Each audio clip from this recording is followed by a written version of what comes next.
Hi అండి, అందరికీ నమస్కారం. వెల్కమ్ టు నెల్లూరు రుచులు. ఈరోజు నేను మీకు చూపించబోయే రెసిపీ వంకాయ పచ్చడి అండి. వంకాయ పచ్చడికి కావాల్సిన పదార్థాలు: 3 వంకాయలు, 7 టమాటాలు పెద్ద సైజు తీసుకున్నాను, 8 నుంచి 9 వరకు ఎండుమిర్చి అయితే తీసుకున్నాను, ఆవాలు, జీలకర్ర, ధనియాలు, మెంతులు అయితే తీసుకున్నానండి, కొంచెం చింతపండు. ఇప్పుడు ముందుగా ప్యాన్ పెట్టి హీట్ అయ్యాక కొంచెం ఆయిల్ వేసుకొని ఇందులోనే ఆవాలు, జీలకర్ర, ధనియాలు, మెంతులు కూడా వేసేయాలండి. ఇప్పుడు మనం ఎండుమిర్చి అయితే వేసుకోవాలి. వేసి వేయించుకుందాం. కొంచెం కలర్ మారినప్పుడు వీటిని ఒక ప్లేట్లోకి అయితే తీసేసుకుందామండి. అదే ప్యాన్లో కొంచెం ఆయిల్ వేసి ఇందులోనే వంకాయలు కూడా కట్ చేసేసి వేసేసుకుందాం.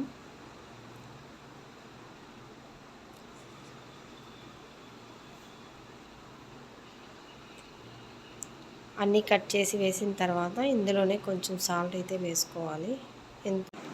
ఇప్పుడు మొత్తం ఒకసారి అంతా కలపాలండి. కలిపి మూత అయితే పెట్టేసుకుందాం. సిమ్లో పెట్టి 5 మినిట్స్ ఉడికించాలండి. మళ్ళీ ఒకసారి అంతా కలపాలి.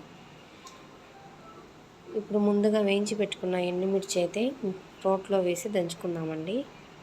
ఇప్పుడు మూత తీసి చూద్దాం. వంకాయలు అయితే బాగా ఫ్రై అయిపోయి ఉన్నాయి కదండి. వీటిని కూడా ఒక ప్లేట్లోకి తీసుకోవాలి. ఇప్పుడు అదే ప్యాన్లో ఆయిల్ వేసి టమాటాలు కట్ చేసుకొని వేసుకోవాలి. ఇప్పుడు వంకాయలు కూడా వేసి దంచుకుందామండి. ఎండుమిర్చి అయితే బాగా మెదిగిపోయింది. వంకాయల్ని మరీ మెత్తగా అయితే దంచుకోకూడదండి, ఎందుకంటే మళ్ళీ టమాటా మనం వేస్తాం కదా, అప్పుడు కూడా దంచుతాం. అందుకని కొంచెం దంచి అట్లా పెట్టుకోండి. ఇప్పుడైతే కొంచెం చింతపండు అయితే ఇదే టమాటాల్లో వేసి వేయించుకుందామండి. టమాటాలు కూడా వేగాయండి. ఇప్పుడు ఈ టమాటాలని కూడా రోట్లో వేసి దంచుకుందాం.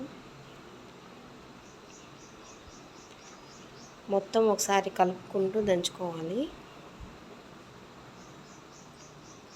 ఫస్ట్ అయితే మనం వంకాయలో సాల్ట్ వేసాం కదండి, ఇప్పుడు కూడా చూసి సాల్ట్ అయితే వేసుకోండి.